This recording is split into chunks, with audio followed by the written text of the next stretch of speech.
This broadcast is not intended for children. There will be strong language and adult themes. Stop bogarting. Give me that. So today is National Stoner Day, of course. It is 420. And from this moment forward, you will call me His Highness. And it's not because I think I'm royalty. It's because I woke up and started smoking this morning. Well, I just want to say that this is only an American holiday. The Europeans who make fun of how we write the dates aren't allowed to celebrate. Oh, that's right. And Republicans who vote against legalizing marijuana should not even be allowed in the country for this day. They should be deported for a day. They can't have Pi Day either then, huh? Well, the Republicans can't have any fun unless somebody yanks the stick out of their ass first. But it's 24. Reclaim the calendar. How's it going, Jeff? Yeah, let's see. Oh, yeah. Oh, in the side chat, we've got Godless Scummer and Commander 401 and Greg Hartwick so far. Before I forget, your thumbnail inspired something. I went digging in my closet. I was going to wear it today, but I'm too fat because I've gained 50 pounds. Ooh. But I actually saw Willie Nelson in concert. Cool. And it was an amazing show. Why don't you go to Coachella? I'm too old for all that. And okay, so public service announcement. I'm just old enough to remember, like, when Burning Man and Coachella, you really didn't even need tickets because no one knew what it was. Or, like, one headliner would show up. I'm not saying I'm old, but I stopped going when it became commercial. Burning Man became commercial? Oh, hundreds of... I know, and fun fact, I grew up on the same block with one of the individuals who builds the giant structures that they burn. It's actually amazing to watch them do it. To build it or burn it? Both. Because they build these giant structures out in the middle of nowhere. Welcome, Jeff. How's it going? Or should we say Mr. Spitfire? Oh, yeah, you see my video then. It took me back to when I used to go to air shows when I was a kid, back when people cared. Yeah, there's a place not far from me, a small airfield where they every so often they do like little flights of people can pay to go up in those things for like half an hour or 45 minutes or whatever it is. I'd love to do. I would love to do it, but it's like £3,000 to do it. Holy shit! I'm like, yeah. I mean, I could go on a holiday somewhere very nice abroad for that. Pretty much. And all of that without a hand job and a ride home. That's terrible. I took a ride on a Ford Tri-Motor. It was only $15. Hey, yeah, but. I mean, I get the whole reason why people do it. It is an experience to go up in a World War II fighter plane. It's a rare experience, so I totally get that. But I'm spoiled because I grew up around an electrical engineer, and I live. I don't live near Burbank Airport, but the planes. Oh, actually, from Van Nuys as well. They fly overhead, and they're all World War I and World War II replicas. Because of the movie industry, they keep them going. They fly them once or twice a week. Yeah, I can imagine being right next to Hollywood. Any of those kind of shows of vintage vehicles. It's not rare to look at. Well, you could hear them because they have the giant engines, but it's not rare to look out and see a World War II bomber. I read this story. I'm an airplane junkie, and this guy built a P-38, a replica P-38, 1/3 scale. Oh, wow. Okay, and so it was a perfectly functional plane, large enough to carry a person or two, and it ran off a pair of Buick twin V6s. Oh, hell yeah. But he had to make one of them spin backwards because it's a counter-rotating prop. That I would be would cool. when So how do you get the engine to spin backwards, or is that just a matter of how you're timing the cylinders? I don't really know. I've never done that, but I know it's quite possible. I think you have to actually build yourself a camshaft that's backwards. Well, on a 6-cylinder, you might have to cut the crankshaft too because of firing order, but I'm not sure about that. That might not matter at all. But you'd have to cut a camshaft, and if the ignition is part of the camshaft, you'd have to build that backwards too, and then just have your starter motor turn the other way, and once it's running, doesn't care which way it's going. Sorry, I'm 420ing. Continue. Sorry, smoking Please enjoy. face off. Well, the starter Smoking my motor's DC face off. electric. Yeah, the starter motor's think there's a DC delay electric. So to going get on that here to as spin well, backwards, so. all you should have to do is reverse the polarity. Yeah, it should be no big deal. I need to look up which laboratory I used to wander around as a kid. I have pictures, but when I was a kid, I used to wander around Rocketdyne and NASA laboratories and not even realize it because my dad worked there. Are you saying laboratories or lavatories? Both. Especially when I hit puberty, I'd go hang out in the bathroom all the time. They got actually annoyed that where the hell did this kid go? You have to have national security clearance to be in here. That's one thing. You're not allowed to disappear in places like that. I'm completely jealous that you got to do that. I would kill for that opportunity. One day, you know what it is? Is not too many people care. So I'll bust out the photo album one day, but it's like my grandparents went around the world, and after I heard about it, like in one time I went with them. And after I heard the story for the 700th time, I was like, oh, here we go. About to get the slideshow. Yeah, family vacation slides. Oh God. That's what I'm saying. So all you young people never had to put up with that crap. You know, the funny thing is in my old age, I have all of my grandma's old slides and I'm preserving them because now they're history, you know. Well, you can digitize those real easy. Oh yeah, I have a sorry, go ahead, Jeff. I was gonna say it's one of the decent things about social media that you can people can put up all their holiday snaps on Facebook or whatever, and people can choose whether or not they want to look at them. That is true. Yeah, my mother has a 3-drawer dresser that is literally completely full with just those little, 2-inch slides from the Kodak 126 cameras. Oh, those are the square ones then. Yeah, I have those as well. See, that's what I'm saying. I have those. I have the things that go in. I have to bust them out. I have way too much stuff. I'm actually in the process of going through everything. I probably guarantee. I mean, I guess I know feel old when I actually had to explain to someone a bit younger than myself the whole concept of developing film from a camera. That's when I'm realizing, yeah, shit, I'm getting old.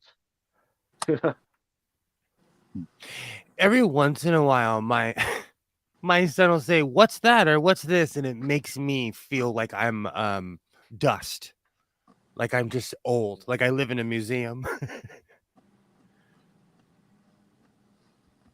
A while ago, he picked up a tape. This was a while ago, and he's like, "What does this do?" And I'm like, "Wow, I never thought I'd live long enough where people didn't know what a cassette tape did." I used to shoot black and white slides. That was always fun. How's it going, Leanne, Richard? Oh, hey, Leanne. What's up that you're tearing your hair out? I always Go ahead, stand Jeff. by that old. Sorry, I think there's a bit of a delay going on here for some. I always stand by that old meme I saw a couple of years ago. The youngsters today will never know the joys of putting a cassette tape of Motley Crue "Shout at the Devil" in a Teddy Ruxpin. I did that. I did that with Slayer in a Teddy Ruxpin. So true. Those were the good old days. I'm old.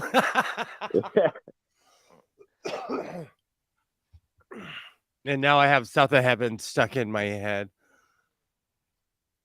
Yeah, I used to have that as my ringtone. So I'm actually known for that song around my neighborhood. Oh. So I feel obligated to play it with the windows down at least once a month, as loud as possible. What song that's is that? one I of the missed best. that. It's Slayer, South of Slayer, Heaven. South of Heaven. It's Only live south it's of got one of- heaven. it's got one of the epic. It's got one of the most epic opening sort of guitar riffs ever. Oh, if they allowed Slayer and whiskey, moonshine whiskey, and me in UFC, I would either be knocked out or world champ. Mm. I love that song. I always like to, I mean, yeah. Okay, it's a little bit of, should we say, outdated humor now, shall we say? But comedian Brian Posen always used to say, Slayer is such like extreme metal that you could be a guy and have another man giving you a blowjob, and it is not gay as long as you say Slayer. That's hilarious, and I've tried it, and it's still gay, but it's all. Yeah, I'm kidding. no, I'm no. kidding. I'm kidding. Well, it's a bro job. My grandmother had a gramophone in her house. A literal one with the big cone, and you had to crank it because until I don't know, about the mid-70s, they had no electricity. Where did she live? Out in rural Michigan. Wow. It just took until, I don't remember exactly, but, I remember as a kid going up there and that they didn't have electricity because they just can't run it that far out. They can't run the lines that far out of town yet. Oh, That's nonsense.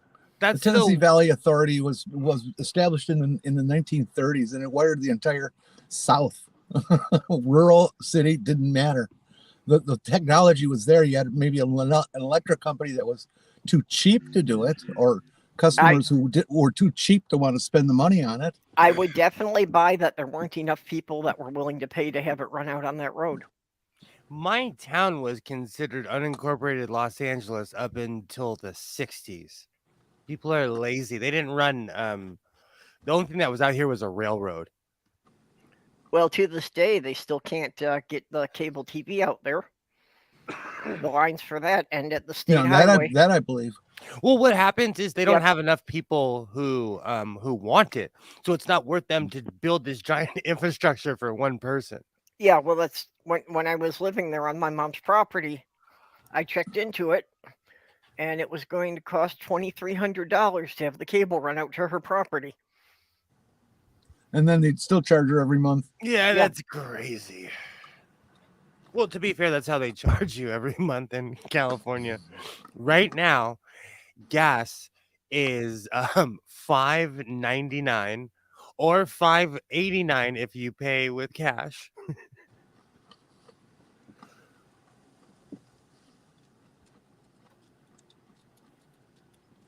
I thought gas went down, but I looked and I was shocked. You guys got nothing to complain about. Come and see how much it costs over here.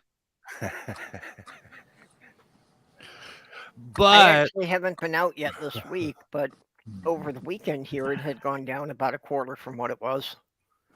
You know what it is? I'll hear something on the news, and then I realize I live in California where they just rip us all off. General rule of thumb is what you pay for a gallon, we pay for like a liter. So That's crazy to me. Hey, Skits. Hey, Yeah, I Skits. know that for most of Europe, they're paying 4 to 5 times what we pay in the U.S. And in Mexico too. Mexico. Gas is down to $3.68 in this neighborhood. When I went to That's Mexico, about what I was seeing it at for Sunday. it was confusing for the stoned Americans when I first went to Mexico. And kids, this was pre-iPhone, so we had to ask around, hey, who paid attention in math class? Oh, I'll never forget that question. Yeah, it gets even more confusing when you go to Canada because they say per gallon, but a Canadian gallon and a U.S. gallon aren't the same. Oh, yikes. Do you know what's really funny? I've been there, pumped gas, and never noticed a difference. But I was using a card the entire time.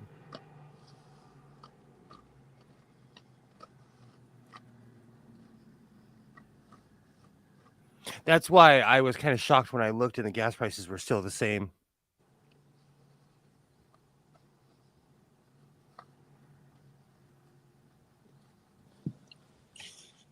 I just have Magic Carpet Ride stuck in my head right now. Because I'm on this Star Trek kick. And I was watching First Contact. Yep. I like that film. That was lots of Here, fun to they watch. even put it in terms that the Brits will understand. A Canadian gallon is nearly 4.5 liters. A U.S. gallon is 3.8 liters. Yeah. So basically, a Canadian gallon, you get like almost an extra quart. It's an imperial gallon. That's what it was called. No, I'm laughing because places like Jamaica and certain countries are trying to break away from the UK, but they're finding out it's a lot harder than they think it is. We don't even talk about gallons anymore. We talk in liters. We don't do that whole freedom units thing. I love saying that. Do you know? I didn't even know. I'm in a bit of an echo chamber because I'm around people that are older than me. So they say things like freedom units and they mean it. And when I got online, I didn't know that other people knew what that meant and that it wasn't funny. Freedom units? That's American. Yeah. Hey, Randolph. It's basically it's all the units you use in America that the rest of the civilized world don't use. Yeah. It's just gotten to be a running joke because of that. I was that thing that in Congress they wanted to take things like French fries and French toast off the menu. They called them freedom fries. Freedom fries. That's right. Yeah. Yeah. So that got extended. That anything that uses non-metric units now are called I actually think units. You can track back and find that freedom fries is the beginning of the collapse of the Republican Party and America as we know it as well. Yeah, I agree, Jenny, 100%. Well, it is these people in their word games are just insane. Yeah, it is the point that they showed that they were too petty to be taken seriously. Or that basically freedom fries is an admission by America that one of their favorite dishes is not actually something that comes from America. So pretty much. But Jeff, I'm not trying to be mean, but you're British, and some of the best curry I've ever had in my life was in the UK. And generally you guys drink tea. Yeah, we admit it. That we admit it. And I mean, our national dish is chicken tikka masala, for fuck's sake. So still to this day, I laugh when I see people from the UK doing KFC mukbangs. Oh, Lord. KFC makes me want to ralph.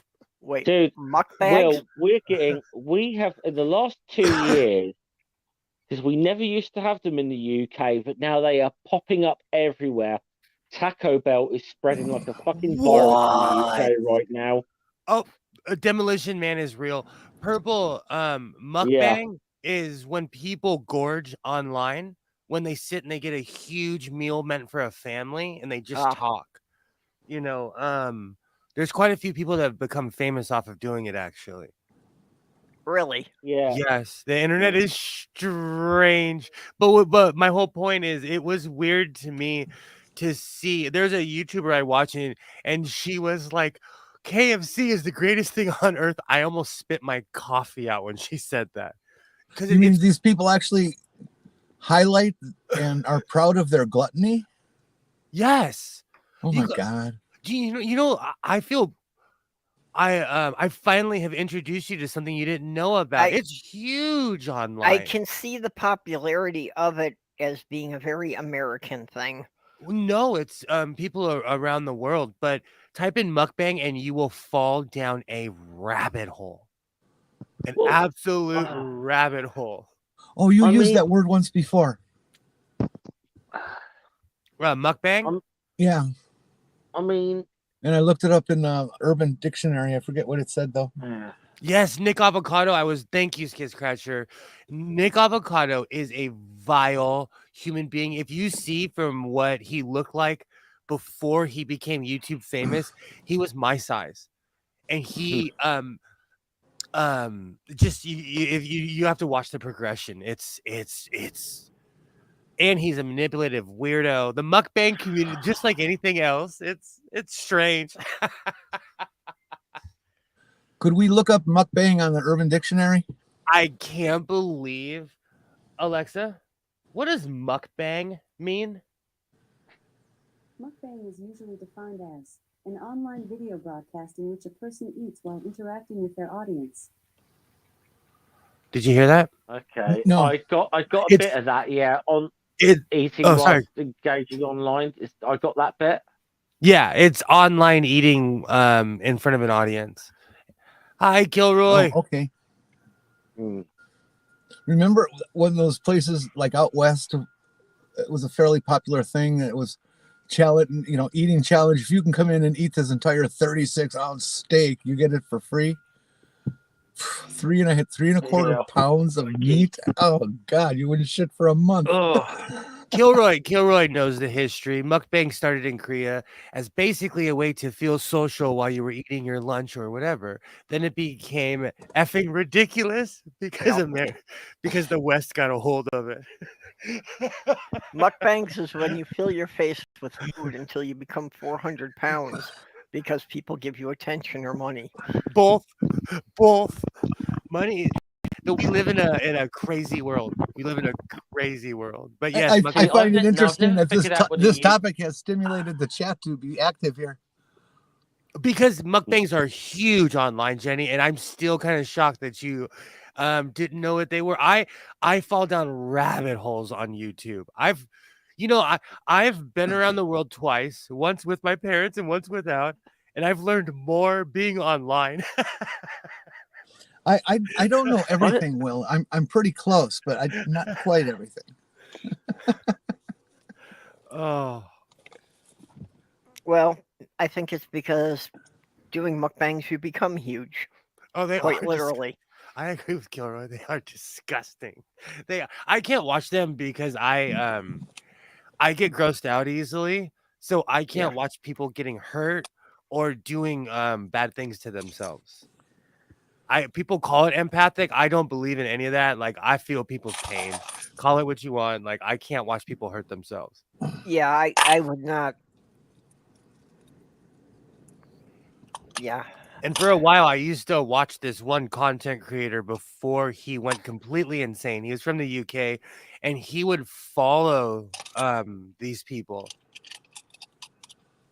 And it was bad.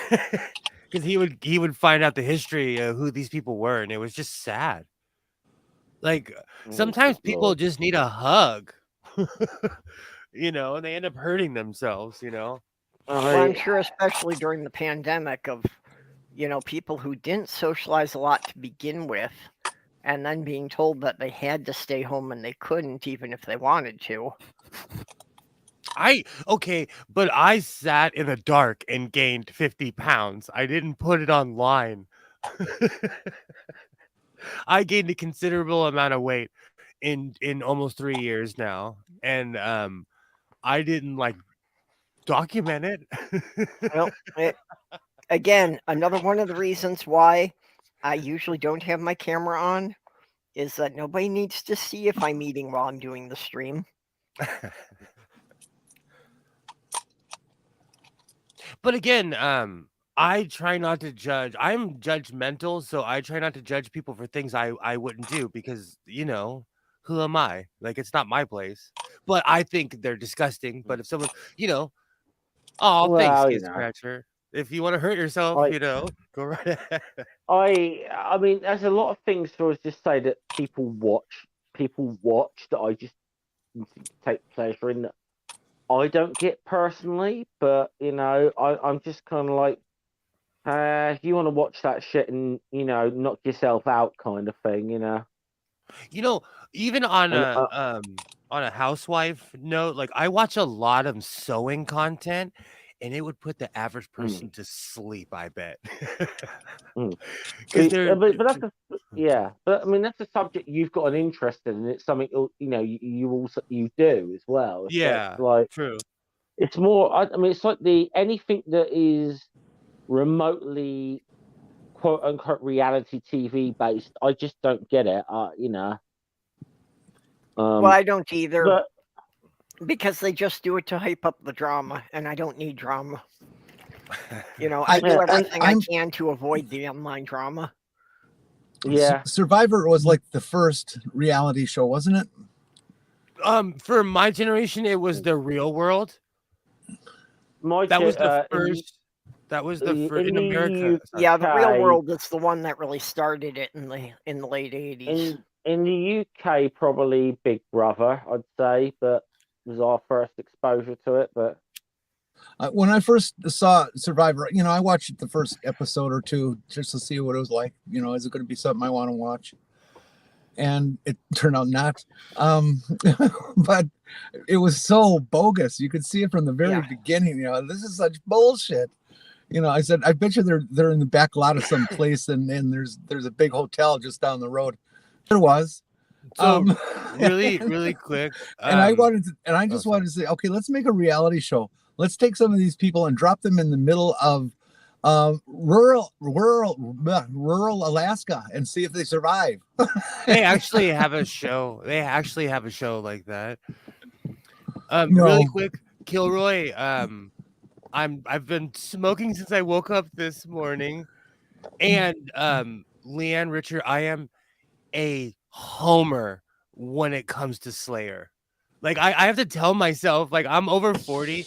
What I have to stop buying Slayer patches. Let's just put it that way. And I still have not got over all the concerts I've been to. So I'm a.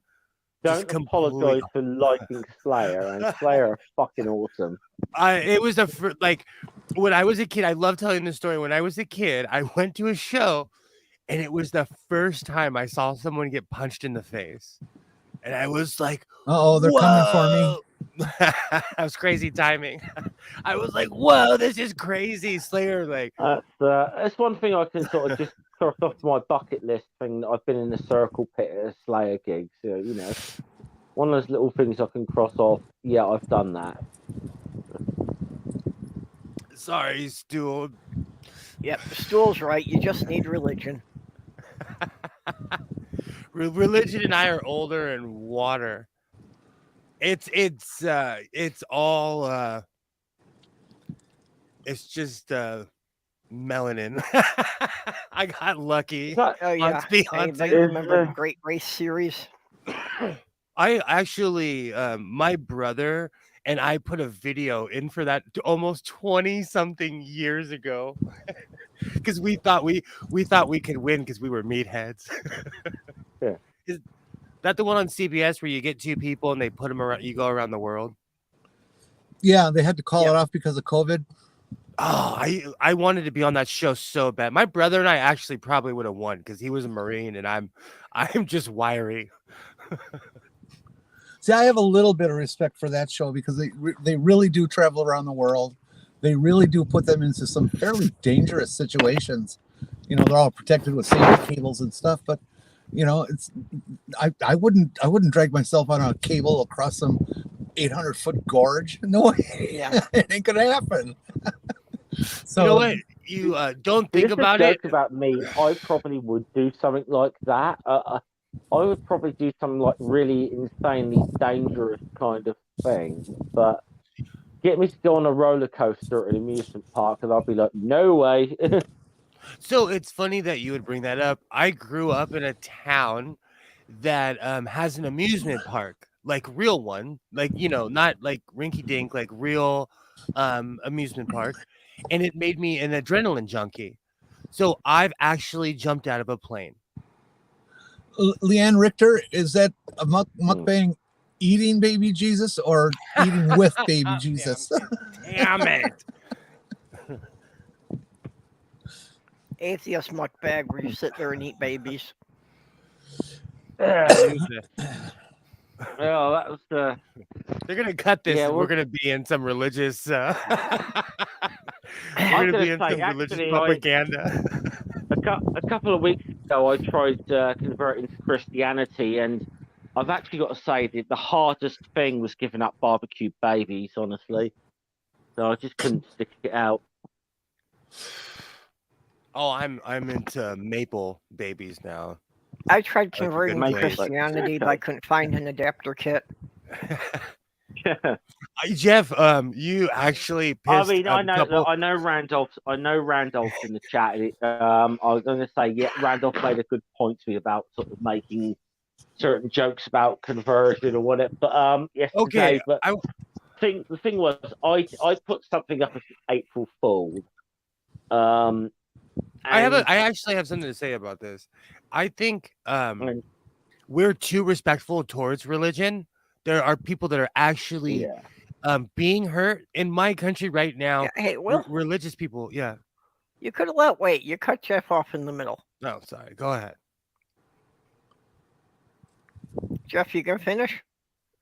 Oh, sorry, hold on. Yeah, I think my phone was cutting out a little bit there, but yeah, I put something up as an April Fool about converting, but the joke wasn't so much about I'm converting to Christianity as more was that I put out that the reason I converted was because I'd spoken to Darth Dawkins and he convinced me. That was the joke I was actually trying to go for, like, because even if I was to convert to Christianity, it would never be because of something Darth Dawkins had ever said, Yeah. I think, but on that point, You know? it just shocks me how outraged people get on things like that. Like, but meanwhile, Christians are wreaking havoc right now. Yep. Yeah, they're that's using the Bible to push all the new laws and decide things like that, trans people are somehow illegal now. I read a very encouraging bit today. I posted it up on Twitter. It's an article from the Pink News, the gay news group out of England, and it was about Jen Psaki, the press secretary for Biden, that redheaded woman who just takes on anybody and shreds them. she's so smart. She knows her information so well. She's a very impressive woman. But apparently she gave an interview to these folks about these laws because she has some LGBT people in her life. And they said that she got very, very upset. And well, they titled it that she broke down during the interview. That's encouraging. What was also in the article, though, is they talked about the general attitude of America towards LGBT, in particular trans people. 70% of Republicans want them to be protected, and 80% of all people combined want them protected. And these bastards are passing these laws to satisfy 10-20% of the population, and we're letting them do it because we elect religious zealots. Well, and that's the evangelical bloc is the Republican base. It's about 30% of the population. and those are the people that all the Republicans are catering to, because they know that those are the people who will get out on election day and vote no matter what. But Well, also, they'll get out and vote, but there are 20 or 30% as well that are quite wealthy as well that tend to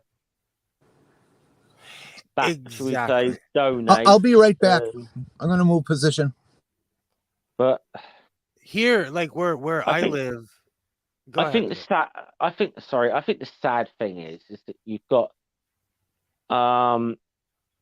sometimes they're successfully able to spin this narrative that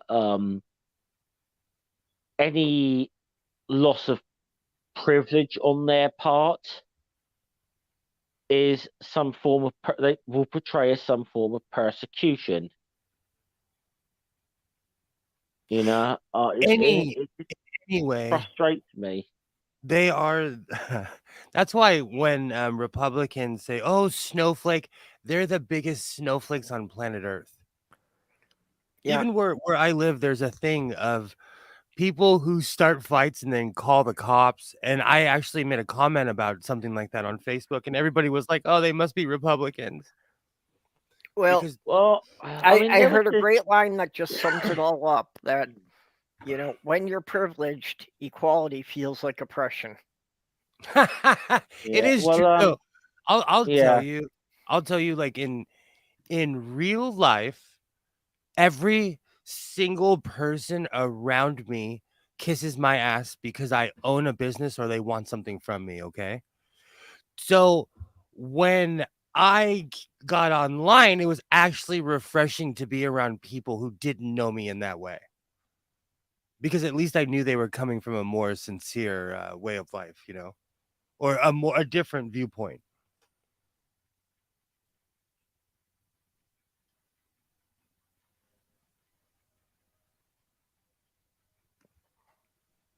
So, Jenny, what's this? You got? Oh, she's gone. Did I break you guys or what? No. I was looking at Jenny moving around. It looked like she was she's at the by mill. some grain elevators. My whole point is you need a different perspective, or you're going to end up living in your privileged echo chamber. I live in a mainly white neighborhood, and it's not rare for someone to flip someone off and someone to go crazy because no one's ever talked to them like that. and people go to jail all the time around here for road rage, when anywhere else they just would have kept going. Sloth Girl and I were discussing that last night, that like it's just not safe anymore.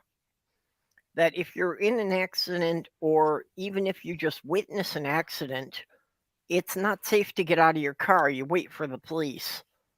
That even if you're just a witness, you don't want to come forward because you don't know, which asshole might have a gun under his seat and go off. Last night, I watched an interview with this rapper who I considered an actual real gangster, a real scary person. And he was like, "Oh, I stay out of Los Angeles. Los Angeles is one of the scariest places on earth." And he's like, "Oh, I've been to Brazil and all these places." Do you know how naive I am? I'm like, "Oh, I drive around those streets he was talking about, but it is that dangerous. You literally put your life in your hands if you were to do something out of the ordinary in certain neighborhoods." Honestly, I've been like that, most of my life. That, I've lived in neighborhoods that my sister did not feel safe visiting me because it seemed like it was not safe if you were white to go out after dark.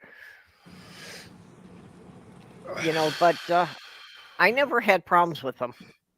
I would still go grocery shopping at 2:00 in the morning and go walk my dog at, bizarre hours. I still make fun of. Oh, go ahead, Jeff. I mean, look, everyone's got. I mean, we've got bad neighborhoods or whatever. Our countries, places I don't necessarily feel necessarily safe in going at night, but I still figure that there's a good chance I can go through one of those areas and not encounter someone with a fucking gun, which is just what I just don't get about the United States. And that's the It's like, that's the kicker. Do you know? Gosh, it's almost 4 or 5 years ago on 420. I flipped a kid off in a parking lot, and another kid in the backseat of his car put a shotgun to my face. And it was a surreal moment. It was unreal, and I had to take off in my car, action movie style. and by the way, I could just say, if anyone is pro gun and starts bleating on about knife crime in the comment section or whatever in the UK, okay, fair enough. You can make that argument, but you can do a lot less fucking damage with a knife than you can with a gun, you fucking morons. Sorry, rant. I'm having a rant here, but I would rather. I do not understand it. I just don't get it. And I used to own a shotgun. Just so people know. I'm And I still desensitized. don't get it. As an American, I'm completely desensitized, and at this point, I need to own a gun because of all the psychos out there. So, regardless of left or right, I need to own a firearm because of both sides. That's the sad thing of it. That's the sad thing of it. That you feel you need to buy a firearm to feel safe. But if I lived anywhere else, I would be a bit of a pacifist. Fucked up. I'm sorry. If I lived anywhere else, I would be a bit of a pacifist too, because you wouldn't need one. I want to live somewhere by the beach where I don't have to wear shoes. I've had friends describe me as being a militant pacifist. I would be if I lived anywhere else. I know how to fight well. I don't ever go looking for it, ever. But I will defend myself, and I'll shock somebody. Okay, Jin, this is not too far off of how I used to go out late at night. I used to have this big, thick wool cloak that went down to my ankles, completely covered me. And those years I was having some trouble with my knees, so I had a walking stick. So yeah, I would go out at 2:00 in the morning, covered from neck to ankles in this huge black cloak. Never had anybody mess with me. With or without the Triceratops mask? No. This was before I had the mask. I still wear the red one that I made. I love that thing. I just can't smoke with it because it's made of a weird cotton polyester blend. Hey, I want to take the floor for a moment, tell you about our new location here. This is the busiest place in about a 10-mile radius, which includes like 3 different towns in one city.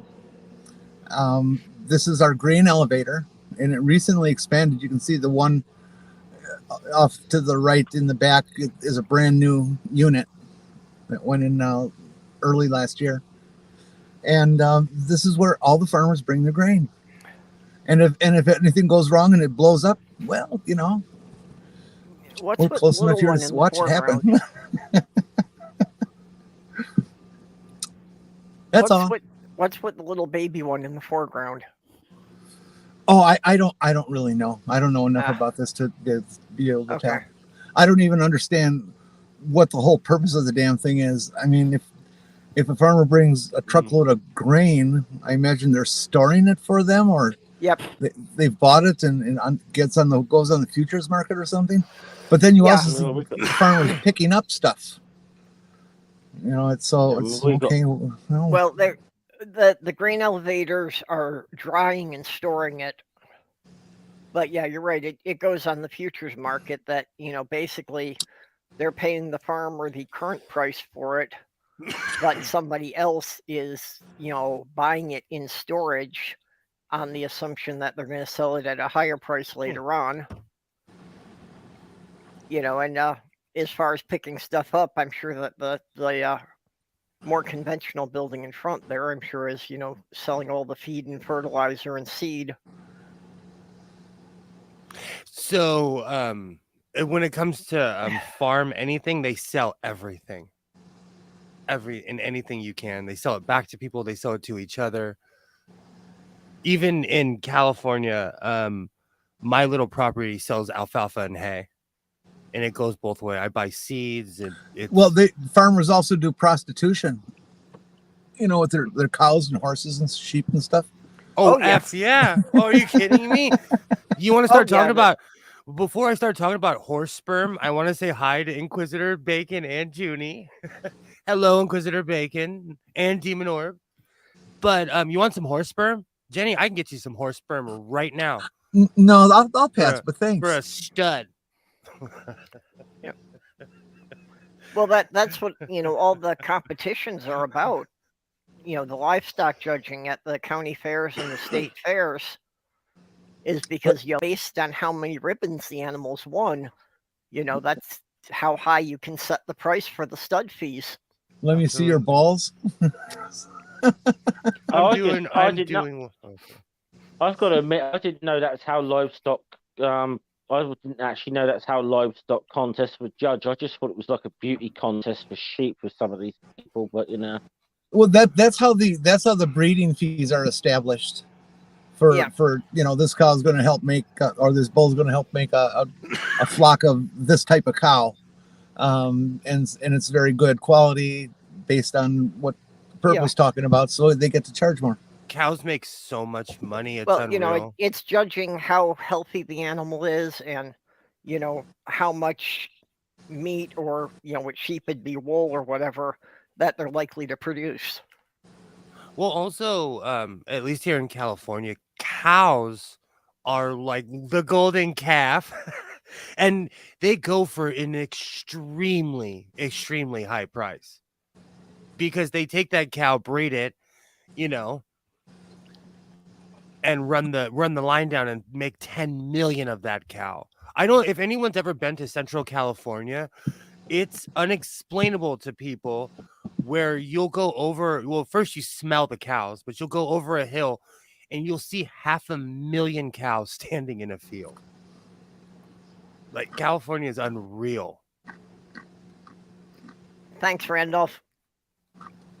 It's why we call Central California Cowtown. Oh, you'll find the same thing, through Wisconsin and Minnesota. That you'll see fields that it just looks like acres and acres of cows packed together. Exactly. I always wonder, what someone from India would react if they came to Central California or Wisconsin and saw that. Yeah, I think somebody from India would have a hard problem because your god just fell into a McDonald's grinder. Oh, your god is it? I don't even want to say what we call them because it's culturally insensitive of what we call them, but it's jarring. You could probably reassure them that there's nothing actually resembling beef in a McDonald's product. So.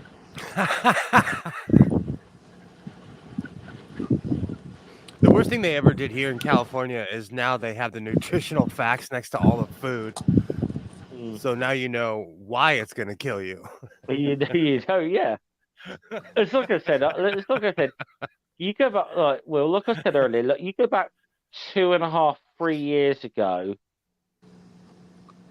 There's one thing we did not have in the UK was Taco Bell. And I swear there's more than 100 outlets in the UK now. They're spreading like a virus. Okay, I forgot about that. So bad. Have you ever seen the movie? Sorry. Demolition Man, you're going to say? Absolutely. Yeah. Of course, yeah. One of my favourite actors in that, late Sir Nigel Hawthorne. One of my favourite actors of all time. Yeah. Instead of Taco Bell winning, I think capitalism is winning. Do you know that's who won out in COVID? My town is nothing but commercial businesses now. Nothing but. Yeah.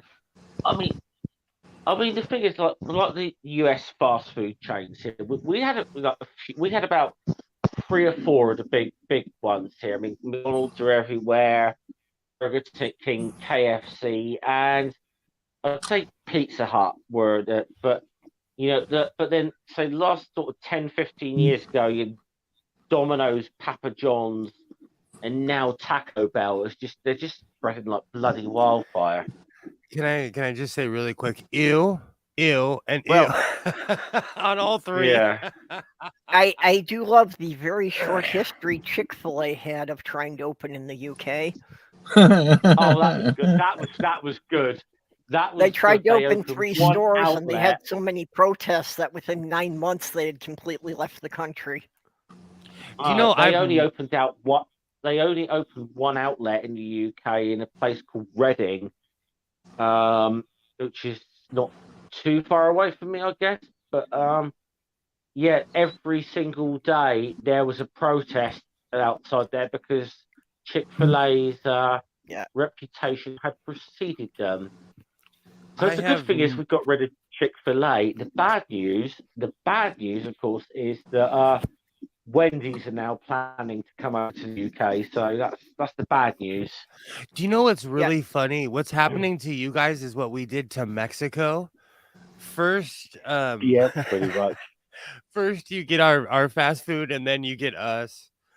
Before we jump off the subject, I have never been to a Chick-fil-A before, ever. Yep. Jeff, you say it's not far from you, and I always kind of laugh when people from the UK say that, because the whole of England is only slightly larger than the state of Minnesota. So to me, it's like any distance you can measure in England is a day trip. Yeah, pretty much. But then again, you're not familiar with English roads, so that sort of balances it out. Well, yeah, I have seen enough of that on TV that, yeah, you don't have like the interstate highways that we have here. Well, you do have the M1, isn't it? Yeah, we got something called motorways, which are like, I suppose, back streets for you guys, but Yeah, I can go end to end on the state, without slowing down to less than 75 miles an hour. When I leave my house and I go north, I drive at least 30 miles to the pot shop, and on the highway there are 8 lanes on the highway. On each side. And on each side, and it takes me in traffic. Wow. In just in LA County, there's 10 million people, and it takes me like 20 minutes to get there. Not even. It takes me 2 songs and a meltdown to get there. Right, 8 lanes each side. That is crazy. That's why when they show footage of the most you'll get in the UK is 4 lanes either side, and that's like around London. But it works, though, is my whole point. It moves people. When there's an accident, we're all screwed. But when it's flowing, it actually works. So the highway system moves massive amounts of people, and quite honestly, I don't see them, and I don't feel like I live around 10 million people at all. I feel like it's abandoned sometimes. Now, see, that's the part of it I don't get, that you have that many lanes and an accident stops everything. Now, because the biggest highway we have in Minnesota is, I-35 has 3 lanes each direction for some sections going up to Duluth. But it's like, if there's an accident, it might block 2 lanes, but the traffic just keeps going around it. Yeah, we got a bottleneck that's stop and go for a couple of miles, but, we work around it. It never completely stops.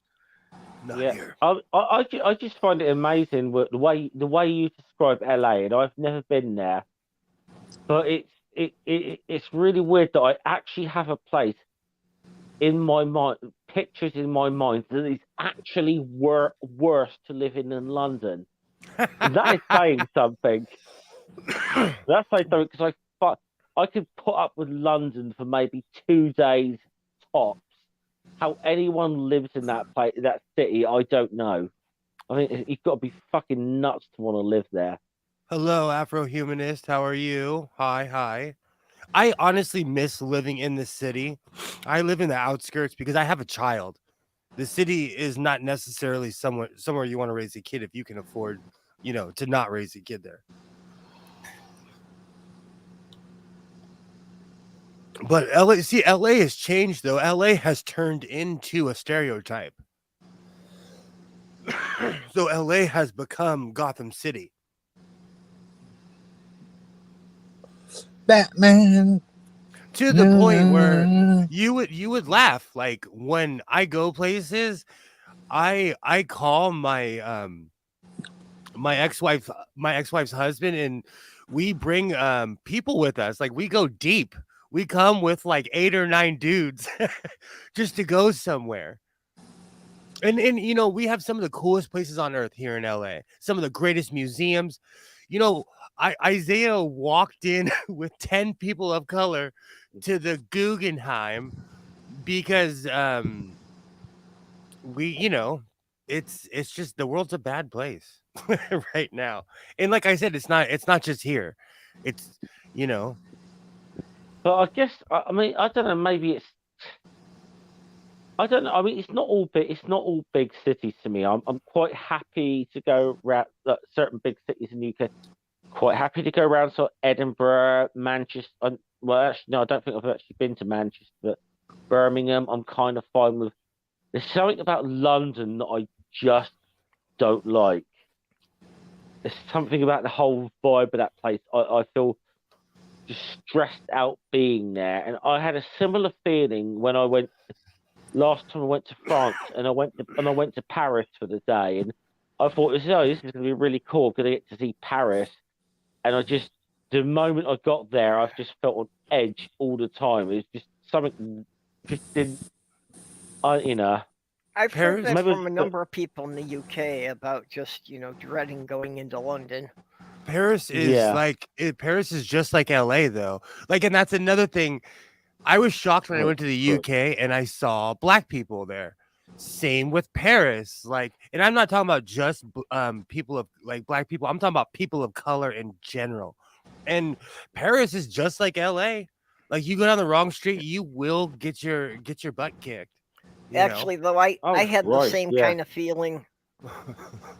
Yeah, when I lived in upstate New York, I had the same kind of feeling of dread about going into New York City. And even my fiance, who had lived there all her life, she had said that, you know, if we ever were going to go into New York City, like we talked about going to see a Broadway show or that, she said you drive into New Jersey and you park there and take the train. You don't try to drive into the city. So you actually park in an adjacent state to take the train into New York City. It's funny you would say that. Somebody who I consider tough, they park in North Hollywood to take the train into LA because they don't want anyone to touch their car. I thought that was very interesting. Well, just the yeah, I idea mean- that, you know, New York is so packed together, and yeah, the people there drive, they are really crazy. I mean, you have to be certifiably insane to drive in New York City. Yeah, I think in LA too. But you know what? They've recently they've really been cracking down on road rage and crazy drivers. I've been seeing the highway patrol everywhere where you would never see them. And I'll it's- just say if there's any truth to the more, if LA traffic is actually like what I've seen in the movies, I can kind of empathize with Michael Douglas's character in Falling Down. The older I get, the more I see that all the time. The older I get, the more I identify with that movie. Yeah, the more I do. Hey, Yeah. Will, Yeah. could you ask Alexa to tell us what the population density of Los Angeles County is? Alexa, what's the population density of Los Angeles County? Los Angeles County's population density is 2,468 people per square mile. 2,468,000 people per square mile. Holy fuck. Okay, now ask what's the population density of Houston County, Minnesota? Alexa, what's the population density of Houston County, Minnesota? Houston County, Minnesota's population density is 33.8 people per square mile. 33.8 people per square mile. Well, Oscar again. Same question for Southampton, England. I'd be interested. Alexa, what's the population density for Southampton, England? Here's something I found on the web. According to towncontractors.com, the population density of Southampton is presently 191.4 per square mile, 73.9/km2. You guys live in Okay. paradise. No, you guys live in paradise. Like there, I am right now. My neighbors can hear me, and they don't even live near me. They don't even live close. And What was Southampton? I didn't hear. 1,000 something people. 191, something like that. I was just doing a couple of Google searches on the population, and LA County has just over 10 million people in the one county. That's fucking metal. Okay, 10 million. that is only slightly less than the total population of the states of Minnesota and Wisconsin combined.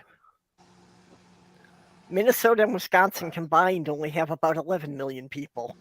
Alexa, what's the population of the state of California?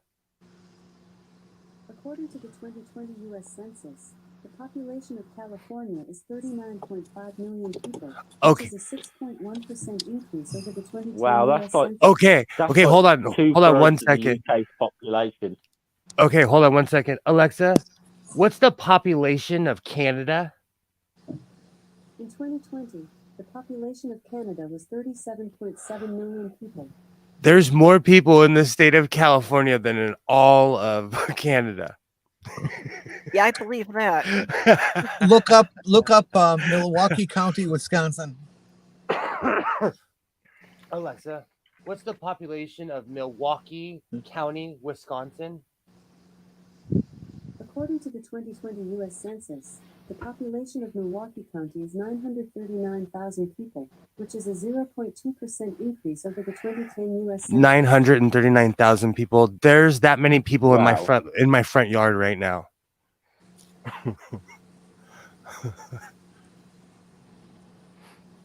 Well, I'd have you look up the population density of the place I lived in, Michigan. But if it's during the summer when we're having a family reunion, it's about 8 times what it normally is. Alexa, No, wait, what's the literally, population density of Norway? Sorry, I'm asking In for Hans P. 2016, Hansen. Norway's population density Purple. It was sounds like next time you go to a family 13.6 reunion, you ought to bring a per carton mile, of or 13.6 I can't hear. condoms. Hold up, Jenny, I can't.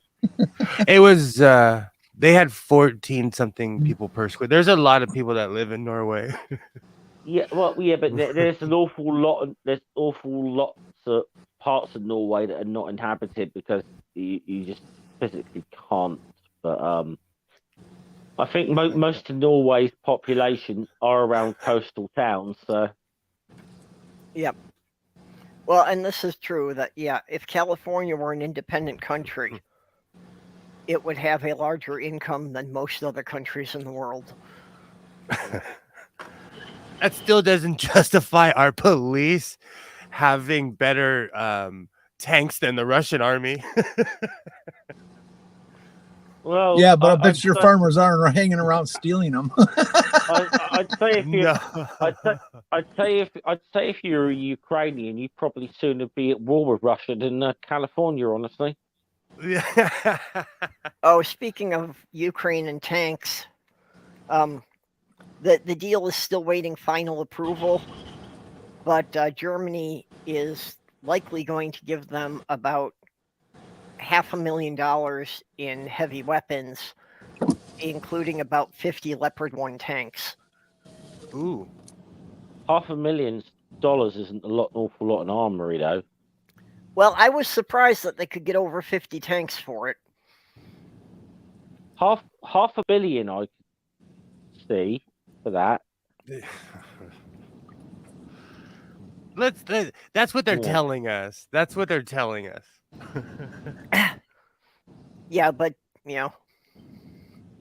Ah, there's Doc. Doc. Hello. Yeah, I haven't really been following it for as much as crops should be for the last sort of week or so. But I think either way you look at this, I don't. This has not been. I think Russia honestly thought they were going to steamroll the Ukraine in like 3 days, and Oh yeah. finding out was Yeah. a little more difficult than they realized. Putin Doc? definitely figured it would all be over in less than a week. Doc, Yeah. what county do you live in Iowa? Will knows this one. Cerro Gordo. I sure do. Every time you say that you sound like you live in California every time you say that. What's the density? I don't know the density of the county, but my town is nearly 29,000. Holy fuck. There's probably that many people just on this side of town where I live. Actually, more- That's more than my entire county. that's about the I same haven't- size as the city of St. Cloud. Yeah. St. We- Cloud's haven't only looked- about 30,000. I haven't looked at the density figures of the town I live in. The only thing I actually know for certain is there's a lot of dense motherfuckers that live here. That's like when people say, "Oh, I live in LA. I live in LA." In my head, I'm always like, "So does everybody else. Like, so does every other person." Oh, happy 420, Doc. Yes, thank you. Finally, someone in here. I've been getting stoned all morning. Happy 20th of the 4th. Sorry. Hashtag reclaim the calendar. Use it the way everyone else in the world does, please. Sorry. I'm being a prick there, but Yeah, well, I'd be getting stoned if it were an option for me, but to be honest, the only days we're not allowed to be assholes about the calendar is September the 11th. We keep our mouths shut on that day, but otherwise we're going to be assholes about the calendar.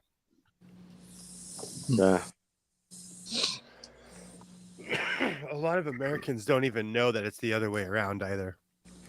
well, I do have to agree that the European way makes more sense because you're going from smallest units to largest units. The U.S. system, we put the smallest units in the middle. Yeah, that logically that does not make sense. But again, freedom units, flag waving, freedom dates. You got freedom dates, yeah. Did anyone discuss the origins of the term 420? No, actually, we haven't covered that yet. So, I've heard well- various different stories about this, but It's Hitler's birthday. well, yeah, there's that, but fuck Hitler and that stupid mustache. absolutely. Charlie Chaplin is so sad. He said that. Yeah. basically Hitler ruined that moustache for everyone. It was like Yeah. it was great on Charlie Chaplin, but Hitler just ruined it for fucking everyone. Let's be honest. Well, Sorry, Oliver Hardy also had a mustache like that. It was a popular one of the time. So, Damn right. I mean, I do have what I understand to be the origin of 420. Any y'all can fact check me by all means if you like, but as I understand it, I forget the name of it, but there's a college in California that like back in the 70s there was a group of popular students that used to meet after school at 4:20 p.m. After class and get high. And in that popular group, they got the term 420 from that, and then it just that term just kind of spread out into popular culture from there. Yeah, and the version I heard, it came from Berkeley. There could be, yeah. But yeah, I've heard a couple of different legends, but that seems to be the most predominant one. I've heard various stories, but they all sort of are along that vein of things. There's some debate about where exactly it may have started or whatever, but pretty much that's sort of standard thing I've heard. I'm completely biased. I can see that because they have some of the greatest weed in the world in Northern California. So I can totally see how they could do that, make that a tradition every day. Although And this is back in the 70s. Weed today is like what 10 times more potent. So yeah, but even I don't know if it's the soil. Like when I moved to Oregon, their weed was amazing. It was just amazing, you know. In California, we brag about it, but a lot of it's grown or brought here because we're consumers, you know. And Yeah, well, I think it's just been, you know, the selective breeding, you know, over the last 60 years that, you know, they've gotten much more vibrant strains, much more powerful. Yep, strains that produce more THC. the stuff I grew in my backyard last year was shockingly strong. I've had pot from Alaska that would just blow you away. Oh, Alaskan Thunderfuck is famous. Yeah, it was black. It's black as shit. That's crazy. That's crazy. I've seen all kinds of show bud. And in Mexico, they I didn't think it was real. I smoked pot that was nothing but red hairs, and it was literally red. Panama red. Oh, Panama red. It worked. It worked. But you know, like all children of privilege, I went to Amsterdam, and it's the only place on earth where you get off the train and people are trying to sell you mushrooms and pot. Woo! Really, the weed rarely has any effect on me. I've only gotten high twice in my life, and you know, I've had people who take it as a challenge to bring the most potent stuff and try and get me high. So that the last time was some purple stuff somebody got from Jamaica. It's because you metabolize it before it can affect you. You need to stunt your metabolism. Yeah, well, apparently my system just has a very effective filtering, because even with prescription medications, they usually have to give me twice the dosage they would for someone my size before it gets up to the blood levels they're expecting to see. So you have a high drug tolerance. Well, that's why I figure if I give Diana one of my kidneys, it should cut that in half, and I should be on about par with the average in the U.S.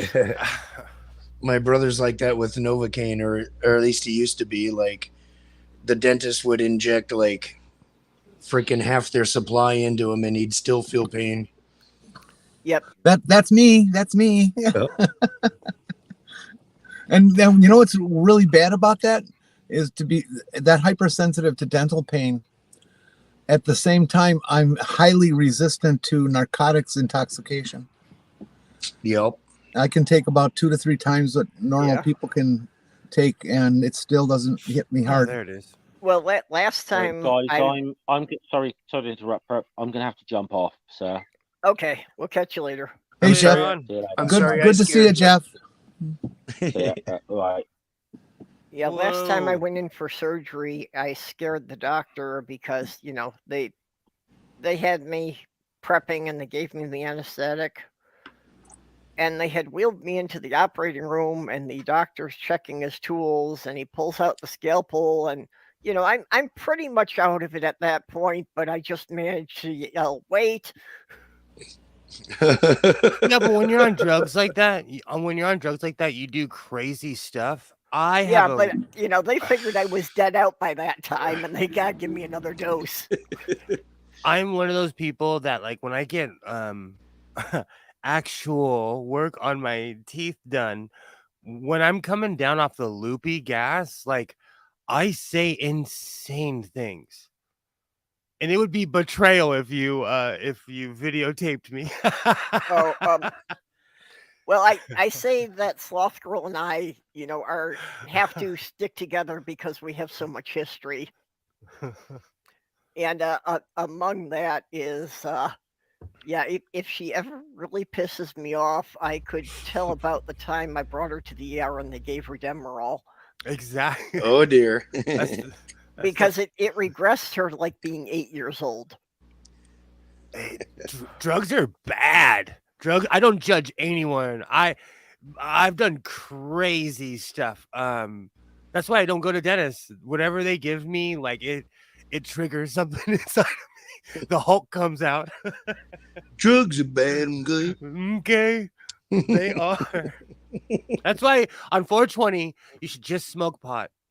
And now that we don't have the delay, the UK delay, because Stool has it too all the time.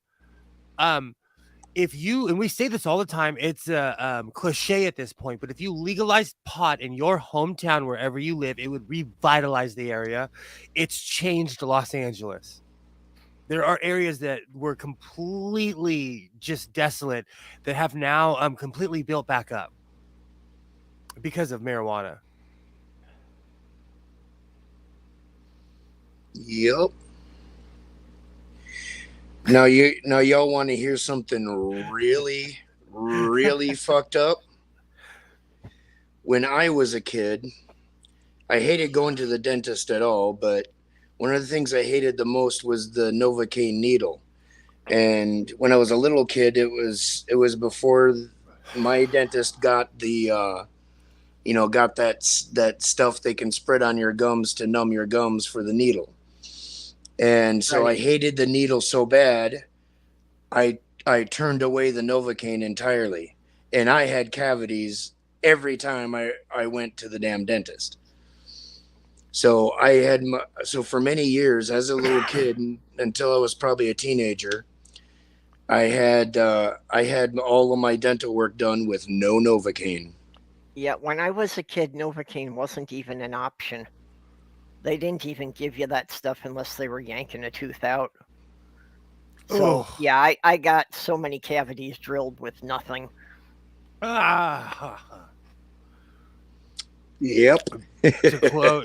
To quote Dr. McCoy, what is this, the Dark Ages? Yep. Greatest movie of all time, Spock swims with whales. Oh yeah. I love the one where when Bones is like meets up with the old lady in the hallway and she's like dying of kidney failure. He hands her like a couple pills and she pops them and he's walking away and the camera's still going and you see her like 30 seconds later getting up out of the bed, walking around feeling like $1 million. Yeah, exactly.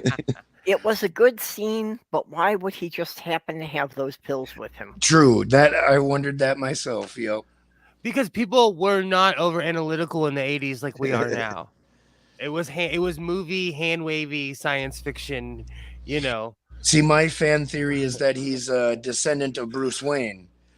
You ever notice how Batman has that same gadgeteering power? He always has the right gadget for the situation. Yeah. Well, that's Batman's only superpower is virtually unlimited wealth. Yeah. He would be nothing without the gadgets and, the research and development department of Wayne Industries. The average rich person is Batman if you really think about it, because they wouldn't have money if it wasn't for their parents. Yep. Jenny's on the move again.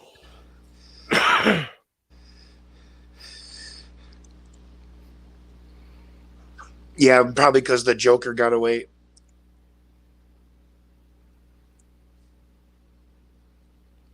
Because we were just talking about Batman. I'll be over here. Yeah. Now I have Jingle Bells stuck in my head, Doc. Thank you. Okay, now, yeah, isn't that trope a bit overused in the superhero universe?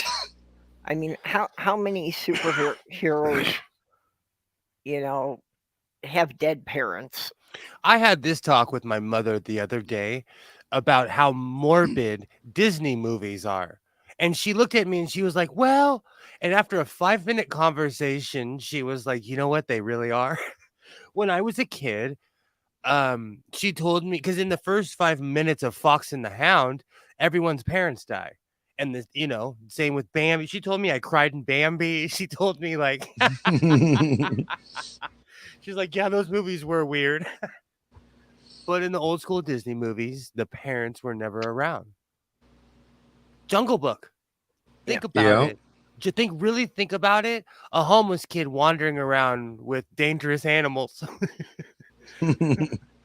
Well, that one at least is based on old folk tales. That and there were no books. There was a jungle, not one fucking book. It's just as well they had neglected his education. He The wouldn't bear be had able to never read taught it. him to read. Pinocchio, have you guys ever read the real Pinocchio? I think I've heard about it. That it Oh, was. they're awful. They're awful. You should look them up on YouTube. I don't There's know some- about Pinocchio, but I know a lot of the other, Yeah. Disney classics of the Grimm's fairy tale versions and such. Yep. Cinderella was brutal and despicable. Because like the wicked stepsisters, they mutilate their own feet to try to fit the slipper. One cuts off her toes, and the other one cuts off her heel. Yeah. Oh, that's awful. Oh yeah, it's the originals of those stories are some brutal stuff, man. Well, but it's actually believable because greed will make people do extreme things. Yeah. So I could understand that it, for the thought that they're going to live in luxury for the rest of their lives about, maiming themselves, I can see people doing that. But completely. people do, like in I think it's Japan, they do feet binding. Yep. Yeah. Oh. I don't know if they do that anymore though, but I think it was China. Oh, I've seen. It was in China, and it started because one of the princesses had a birth defect that, her feet hadn't formed properly. So then everybody got the idea that, to make their daughters look like the princess, that they had to, make the feet like hers. That hurts as someone who has giant feet. Well, and it was horrible for the women, because it became to the point that, they were always off balance and it was painful to walk. Yep. But it was such a cultural phenomena that everybody did it for, like 100 years. I can't even wear sneakers because I've worn boots most of my life. I feel like sneakers are really strange. I couldn't imagine binding my feet. I wear whatever crap I can afford. Yeah. Jenny Stool's commenting on your park.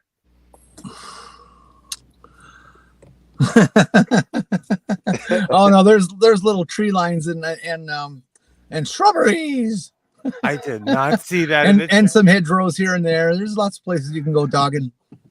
Jenny, you know what's Yep. funny? Stool's mind goes to dogging. You pulled up to the baseball park, and my first thought was, I miss playing baseball when I was a kid. Yeah, but my problem is this is called Bluff View, so I can't believe what I'm seeing. Well, you see, it's Touche, called Bluff Doc. View because out on the outfield is all bluffs. Yeah, I know. Oh, okay. I know there's another meaning to the word bluff. Is there a phone at that park? So Can you call their bluff? if you No, actually there's hit no the ball- phone. if you actually hit the ball in the left field, then nobody can catch it, huh? Fall into the river. Well, this is the little league park. That's primarily what it's here for. Although there are a few adult games and high school games that get played here. That's awesome. Yeah, where I used It's to in live pretty in nice West St. shape, Paul. except they don't have a grassed in infield. Okay, so here's the advantage of it being called Bluff View. When people are playing their adult games here, the people can tell the onlookers, no, you're not seeing naked people. I'm gonna, Doc. I'm gonna send you a link to all the nudist communities around America. I know a Oh, few. dear. I've been to a few. I heard there's one in Iowa, but fuck going to a nudist colony in Iowa. I'm down to do anything at once. Try it. I'll have my cowboy hat on. I wonder how long you're in an Iowa nudist colony until you look around and realize there are no outhouses or bathrooms, just a cornfield over there. I once went to a nudist colony in Iowa, and I had to leave because I just wasn't interested in cows. Well, fun fact, in Iowa, I think, yeah, it's in Iowa, there's more pigs than people. Okay. Now, Probably. with cows, that wasn't actually a nudist colony because they were all wearing untreated leather. Ooh. Do you know, I actually worked next to a place that was kind of a swingers club, nudist colony. And it was a record label that shall remain nameless. It was in Arizona. And one day I was smoking a cigarette, and I looked in the very back, and the people had built bench seats so they can look over the fence into the other property. And I asked, because I'm not shy. I am not shy. I asked, I said, which one of you sickos built that? And everybody was like, all of us. Why? Because at night, on the property, on the back property of the record company, it was just for trucks, so it wasn't well lit. The truck would pull in, you'd put all the units in, and then they would leave. The swingers club / nudist colony, I guess they just didn't wear clubs. It was well lit, and it was a giant property, So at night you couldn't see the bleachers that they had built. Arizona's crazy. If you guys, if I won the lottery, I would move to Arizona because they cater to rich people. You can do crazy stuff in Arizona. Okay, Kilroy has a good question here. If you aren't fully dressed without a smile, does that mean nudists have to frown? I guess that depends on who you're being nudist with. Well, maybe without a smile, you're only neuter and not nudist.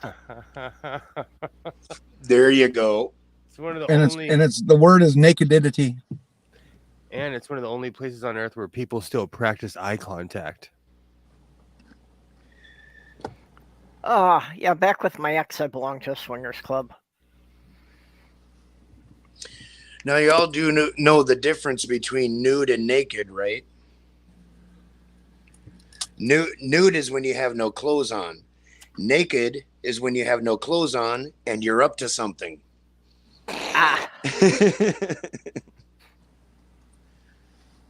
Okay. You know what's so funny? Because of COVID, I probably will never go back to like a bathhouse or or anything in that nature ever again. I gave up on those things in the 80s when we had the AIDS epidemic. There's quite a few places in LA, and they're really exclusive actually because people don't have the cojones to go do it in the first place. Well, so that's it. It's not as open as you would think it was. Yeah, I was going to say that, for everything people say about the swingers groups, it's like, they're pretty well regulated. They're very careful about vetting people before they let anybody come to a party. See, I'm content with a bathroom in a house. I don't want an entire bathhouse. It keeps fogging up the TV. I will probably it's sad. It's sad. I'm old. Guess I'll hang up my dog in shoes. Yeah, I can't really claim that I ever actually went dogging. I never went to like a public park looking for it.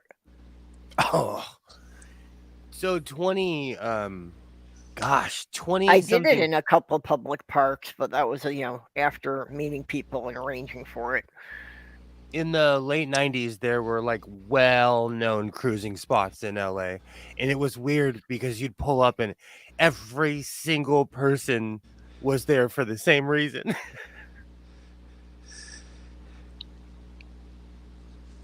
Often enough, I've arrived at the bathroom just in time after prairie dogging, but never been dogging.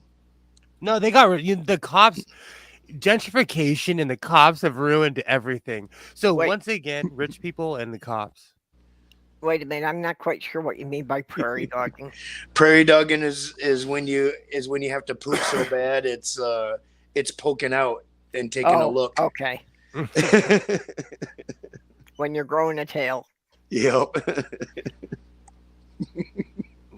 Taking a deposit. Yeah, I have no idea if it's still there, but back in the 80s and 90s, there was a hidden section by Lake Calhoun that was a nude beach that was almost exclusively gay.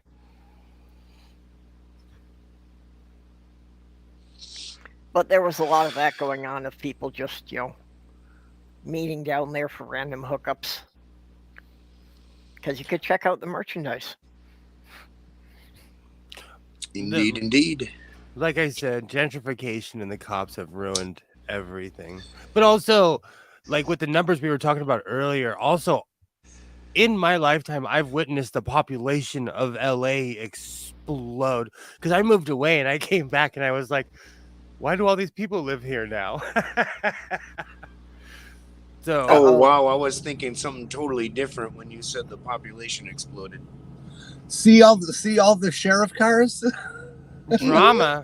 Yeah, I was thinking that was the police station there. There's Winona County. I can't read what county that is.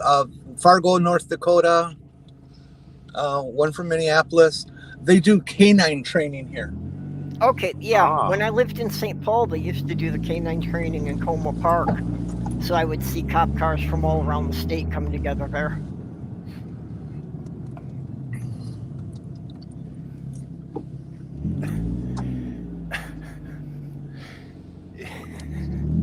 Where I live, if you did that maneuver, you'd get pulled over and they'd be like, why do you have your phone pointed towards the front of your car? That's why I live here. Because people are just normal. Oh yeah. Oh no, I'm moving. I'm tripping out because you guys there's a fence there. There's a fence there. I'm not seeing too many fences. Where I live, we have high fences. Everywhere. Even around our parks have gates and times where you can go in them. This is our city park. It's one square block in each direction, and it's got all those American flags in a big old tank. That's awesome. And then down on the other end here, we'll go past it. Yeah, around here. This is my street here, Lincoln. Around here, the city parks have hours posted, but they don't have any fences or anything. It's just technically, if you're causing a problem there after 10 p.m., the cops can arrest you for being in there. Everything changed when meth came around. Everything changed, and so there's fences around everything here. This is our official city children's playground. Aww. It's also disabled ready. So you can bring kids in wheelchairs and stuff, and that it was built by the class of 1966. A couple of years ago, they built it. The high school class of '66. We have our own high school. Really, we do. Just in my town, we have 6.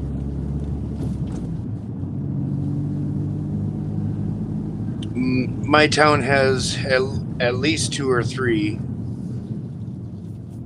Is high school football huge in Iowa? Yeah, pretty big. Pretty big, I'd say. It's a lot of people. Like, that's the the highest level that they'll ever play. It's like that here. Yeah, I don't pay much attention to sports at all, though I fucking hate sports. Yeah, where I finished school in Upper Michigan, there was they had 2 high schools for the entire county.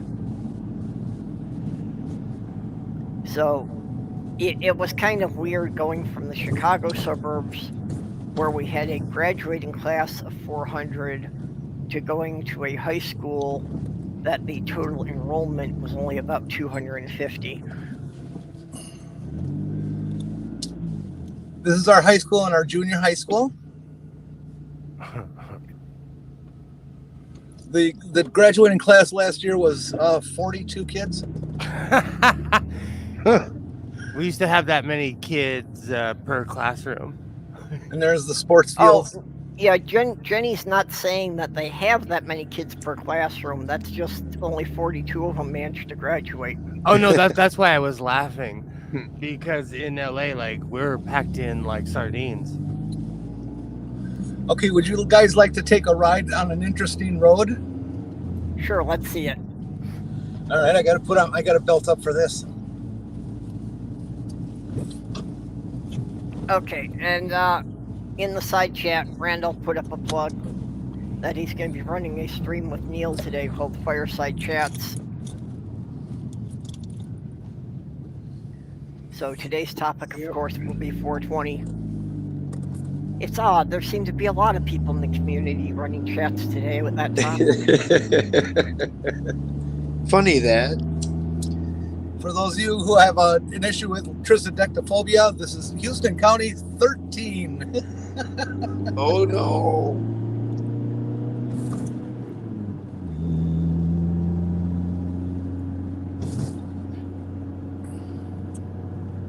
Now see, this looks like the kind of place that you should have a road rally.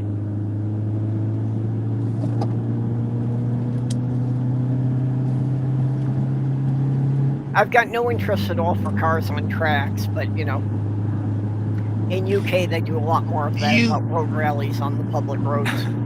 You live out in the middle of effing nowhere. I don't think Jenny's in Iowa though, Kilroy.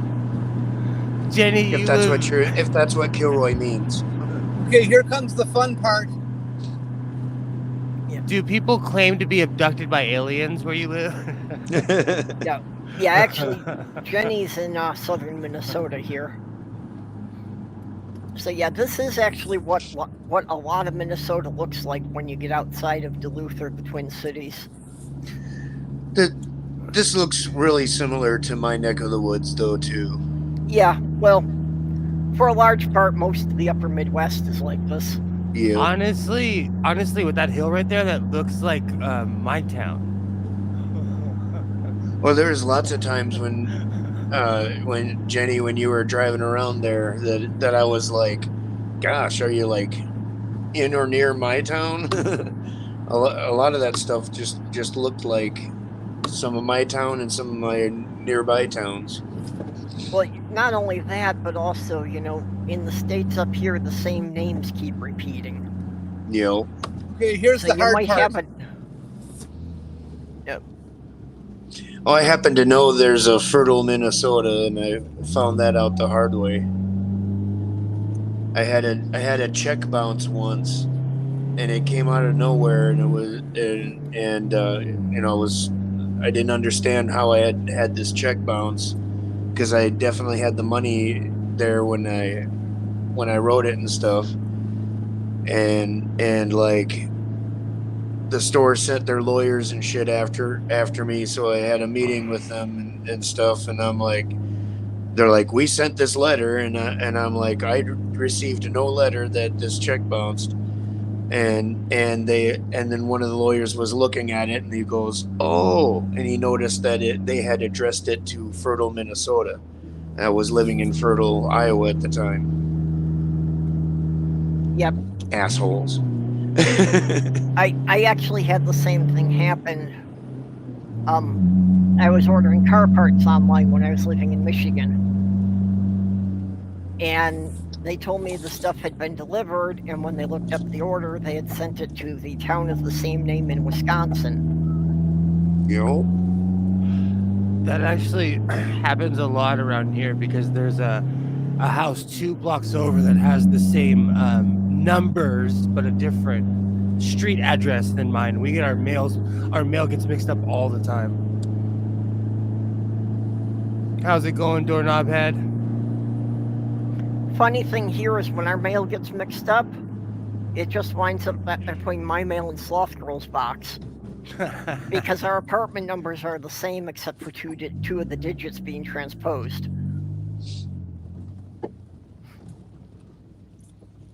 Hey, doorknob head. I'm just lucky that my neighbors aren't complete knuckle draggers. We were down there.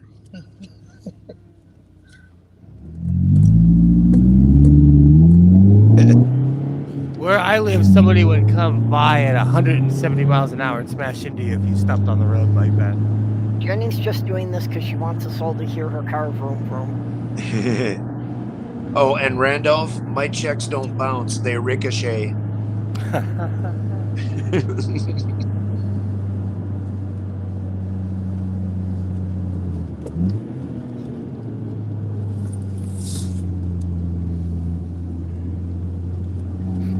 It happens all the time. Yep.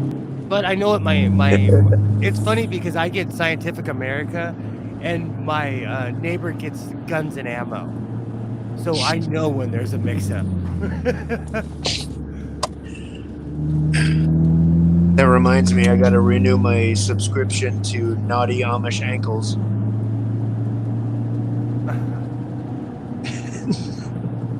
Yeah, for anyone who's not familiar with him, Critical Cripple used to do his Critical Questions show that is sitting on one of those exercise balls. And in one show, his ball burst in the middle of the show. So that's a funny little clip if you can find it. It's on YouTube. It's literally the pop heard around the world. Speaking of which, I pulled my shoulder recently. Don't do that, that hurts. Nothing will make you appreciate someone who knows what they're doing than knowing a human being who can crack your shoulder back in place. Well, did you hear that SpaceX is going to put cows into orbit? It'll be the herd shot around the world.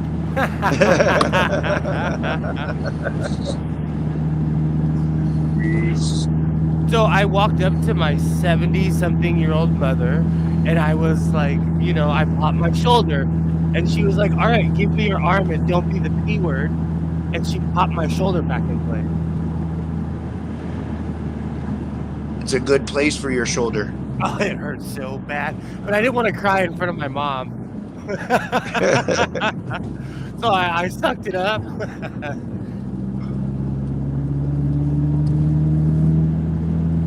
I broke my collarbone once wiping out on my bike. Oh. You have to be around people who know like the old school ways in case an apocalypse does happen. And for us, that would be the power grid going out. Oh yeah. If the power grid went out, we would literally jump back 200 years overnight. Yeah, we'd be pretty screwed.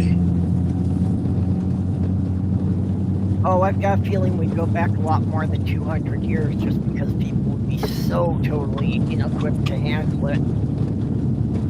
Lots of people would die.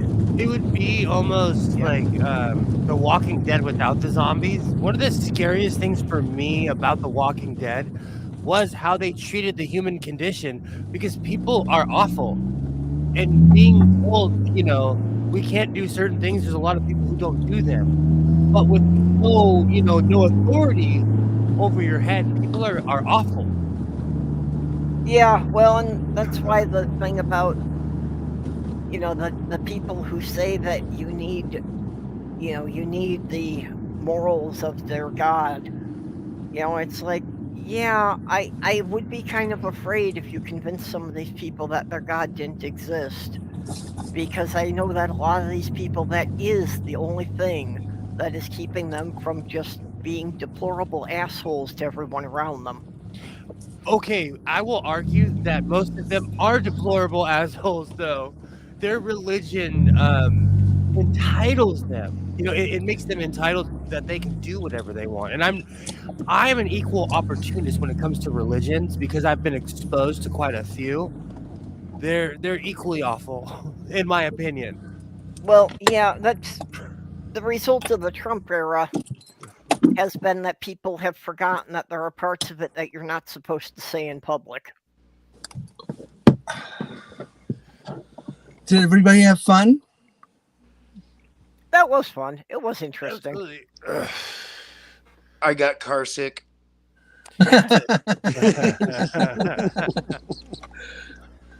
To quote Slayer, I hate everyone equally. You can't tear that out of me. As far as religions go. Because lately I've heard a lot of people backpedaling and saying, oh, but this is this, like, I in no way, shape, or form do I hate an idea or people, but it's what people do with those ideas is what I do not like. Yeah. So it's the people that take the action. I have no ill will towards any Christians, but it's the people who like stand on street corners and tell me I'm going to hell. We have a lot of those here.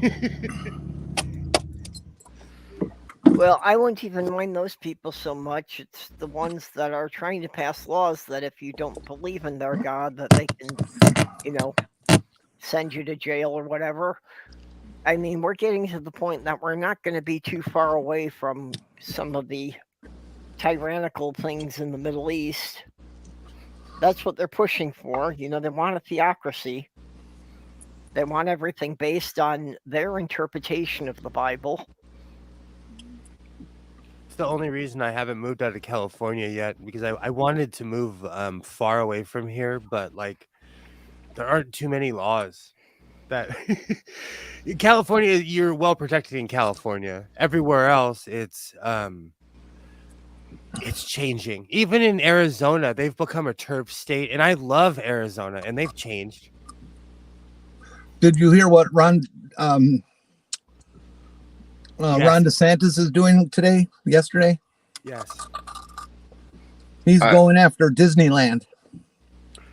He wants them to lose all their licensing and go out of business because they he's because pissed they made the off. statement that they did not approve of the LGBT "Don't Say Gay" bill. Yeah, well, and Disney didn't even want to take a stance on it, but there was the huge protest from their workers because they didn't take a position. But they ultimately did. Yeah. Oh, yeah. Several thousand people at Disneyland walked off the job in protest. Okay. So then a couple of days later, Disney had to make a statement that they did not approve of the law just to get their people back to work. Does Florida realize that if Disney left, it would cripple the state? Because it's not just the Disneyland, it's all the Disney cruises. They've built an infrastructure in Florida. Oh, yeah. And Florida's main business is tourism. Absolutely. I've So been there if they on a didn't have cruise those ship. tourists coming in every year, yeah, it would cripple the state's economy. Again, I say this all the time. I do not understand people who vote against their own interest. If you don't agree with something, that's okay. But making a law against it is a whole other animal. Well, it is becoming more clear every day that the Republican Party, as it is today, we're not talking about the Republican Party of 20 years ago, 30, 40, 50, but of today, wants a fascist authoritarian government. Yep. And are beginning the process of making all the things illegal that they do not like. The books, the gay people. Pretty soon you're going to starting to go after mixed marriages. You just watch. No, don't watch it. Go and vote Democratic and get these bastards out. Yeah, Trust well, they have a point. Sorry, they have a point. It's not all bad in California. I'm not trying to I'm not trying to poop on it too much. They just tax the bejesus out of me.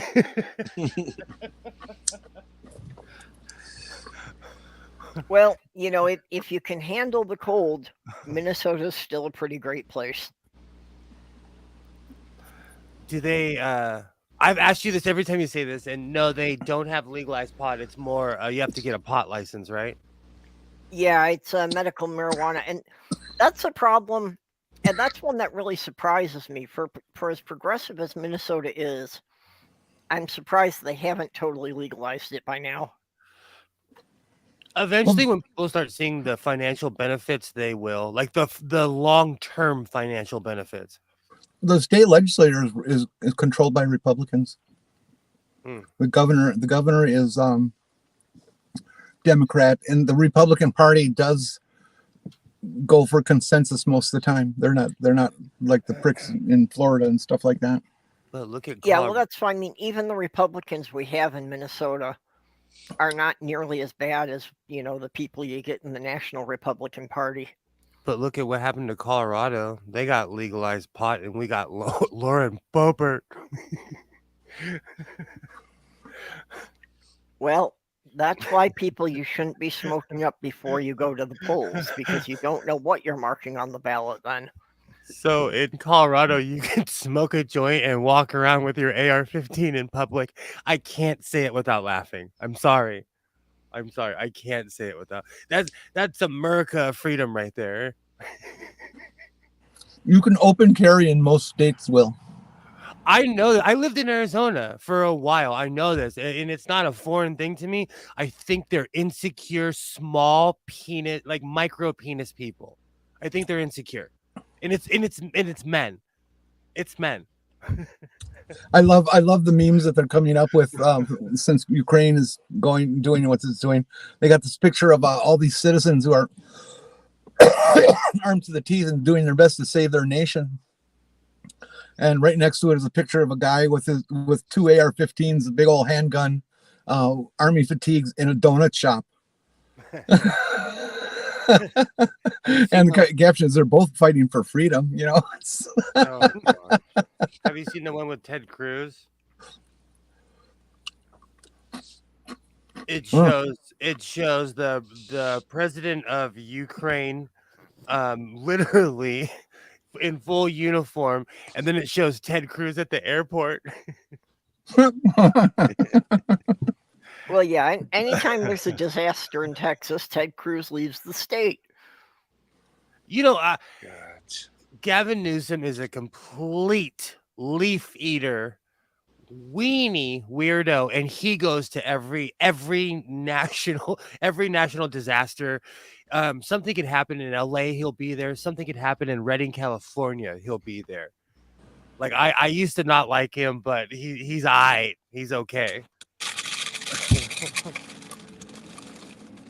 I despise Ted Cruz. Yeah, the guy's a slime. Arnold, now that he's out of office, actually comes out with some fairly liberal things out of his mouth. Well, I think a lot of that very had to do with his pro-LGBT. wife. Yeah. Well, it's because he lives out here. And you kind of have to be to live in Cal, at least in my area.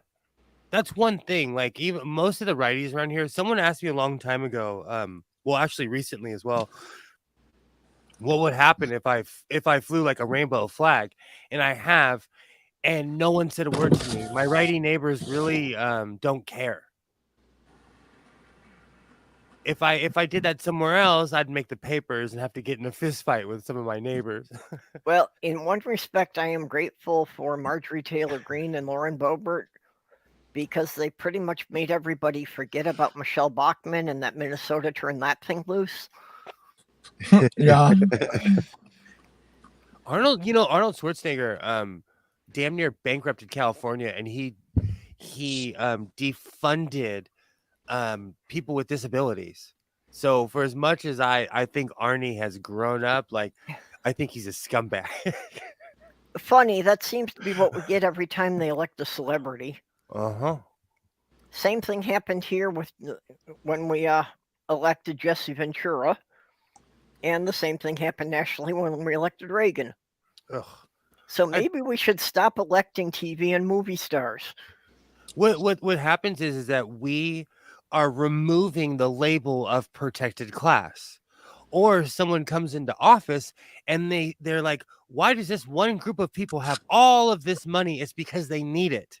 Because a lot of people can't afford their medicines. A lot of, they need the money to build. We still are building wheelchair ramps everywhere. There's still places. And that was what, 1976? The people with disability. Go get a second job. Like, so it's and I live in Lefty Land, and we're still teaching people how to comply. Handrails for building. That's actually what I used to do before my father passed away. I would help build bathrooms for people with disabilities, people that had MS and stuff, or people that needed handrails, or just special bathrooms. Hey, if somebody, to speak for the disabled here, now I am not severely disabled, not by any means. But I have an impossible amount of trouble getting up off the toilet, for example. Those handrails make all the difference in the world. If they weren't there, I would have to have somebody come in and help me up. Absolutely. So you'll never hear me bitching about them. That's what I used to do for a living before my early retirement. Well, I didn't deal with the bathrooms so much, but I have done a lot of work with, building the entrance ramps and that for the, the buildings that had like 3 or 4 steps up from the street to make those wheelchair accessible. I kind of miss that job because there was satisfaction of helping people. In my job now, like I help massive amounts of people, but I saw, directly how I would help someone that day. Like Jenny said, I put a handrail in and it would change someone's life. We take our independence and freedom for granted. Yeah. What yes, little we do. Totally. And the little ramp instead of the curb on the corner that they're putting in on every street corner in the country makes a huge difference for those of us who have walking problems. Yep. It's phenomenal. Those had just started to be a thing when I was like a teenager. And at first I thought they had done it for bicycles.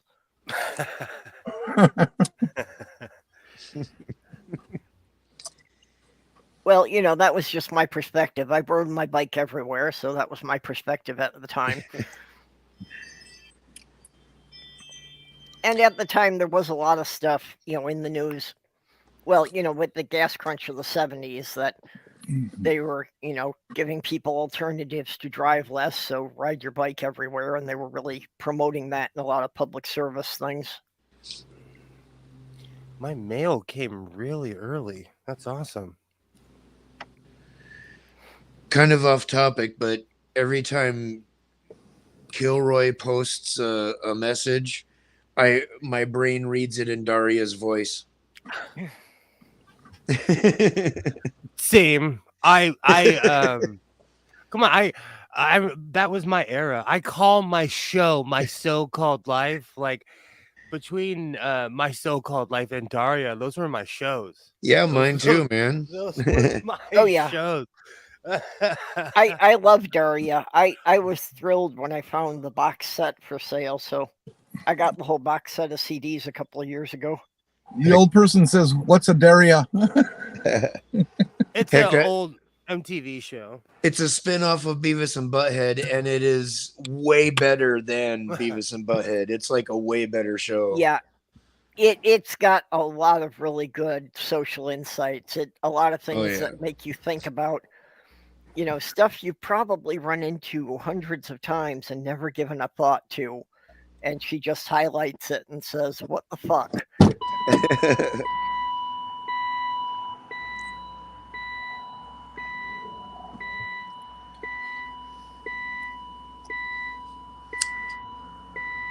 Jenny's offline.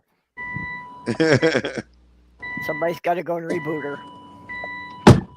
Did Jenny flatline? Oh, No, I was waving to the sheriffs as they left the town.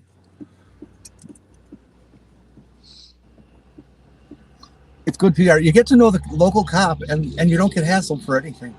I can drive without my seatbelt. I can drive with a camera in my front of my face and the windshield. well, alrighty then.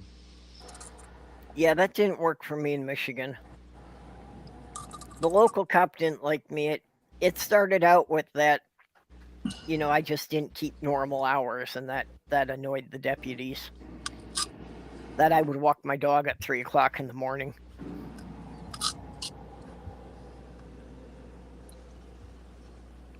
Small town, they're supposed to have rolled up the sidewalks. Nobody's supposed to be out at that time.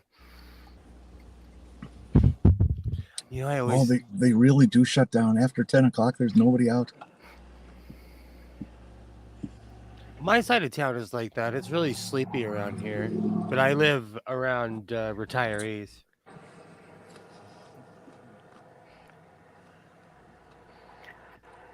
Okay, folks, I do have to really wrap this one up because, again, I have to get to the post office today.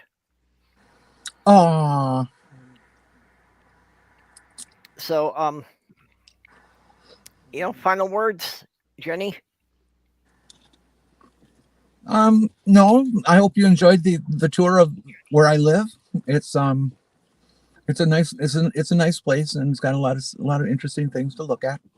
It was a fun drive, and the sounds of your car definitely enhanced it. Well, that road is one of my favorites. It's pretty actually dangerous. I wondered if anybody was noticing on the air side of the road that all you were looking at was the tops of trees. Yeah, I figured there was quite a drop off there. Yeah. Doc, you got any final words? End quote. Okay.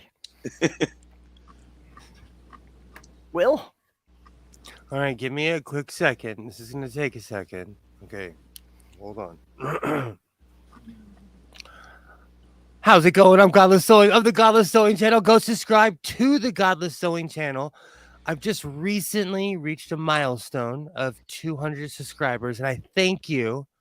So come on down, like, subscribe, and all those cliche things you're supposed to do. Godless Sewing, Godless Sewing. I'm working on a video right now. I'm thinking about doing something insane, thinking about reupholstering my chair, and it's something I've never done. So it's going to be nothing but hilarity and mistakes. Godless Sewing at the Godless Sewing channel.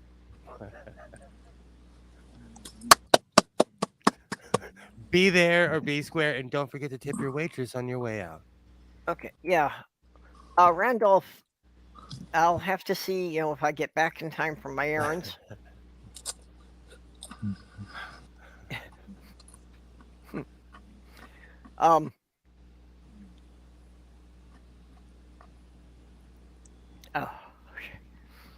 Reaching a milestone.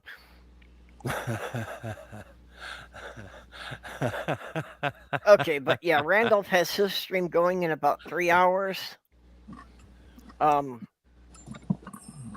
Also, I know that, B normally does his open mic nights on Wednesday, and apparently starting a couple hours early tonight. But I will also be on tonight at 7 Central on Granny's stream, discussing the effects of teaching Noah's Ark to children. So that should be an interesting show. Awesome. So there's a lot going on today on a lot of channels. And of course, we will be back here tomorrow at 10 p.m. And with that, I'd just like to... Oh, I have something to mention. I'm sorry. Oh, okay, Jenny, go ahead. Sunday. Oh God, I forgot the time. I believe 7 o'clock Central Time. I will be on Godless Granny's channel. She's doing the Jen show, the Jenny show, the Jenny, and Jennifer will be on. Ay, I caramba. heard her talking about trying to assemble that, but I didn't know you'd had a time set yet. Well, it's Okay. not mine. It's Granny's. She approached me. Yeah, well, I just know she had some difficulty finding a time that worked for all of you. I don't know what we're going to talk about. I think maybe spelling or something like that. Do all you gens combine into Devastator? No, Voltron. Power Rangers. Oh. Yeah, I was getting it more as a reference to being Jen and the holograms, but Oh, I have horrible. I know who the butt is. okay. But with that, 420, happy 420. I just need to thank my Patreon subscribers. Skits Crasher is my newest subscriber. He's been here in the side chat with us. And Jyuni the Apostate, Ox, and Robert X, who are usually here moderating. Didn't see them show up today, but I guess they're taking a day off and getting stoned. Dave's not here. The Lavender Lady, Greg Hartwick, and Dog. I appreciate you all, helping me keeping things going here. I wish I could use some of the money to buy pot, but unfortunately I can't get it here, and there isn't any way I can ask anybody to get it to me that doesn't involve committing a federal offense, so not something I can ask my friends. So we will catch you all later. Bye-bye. Bye, chat.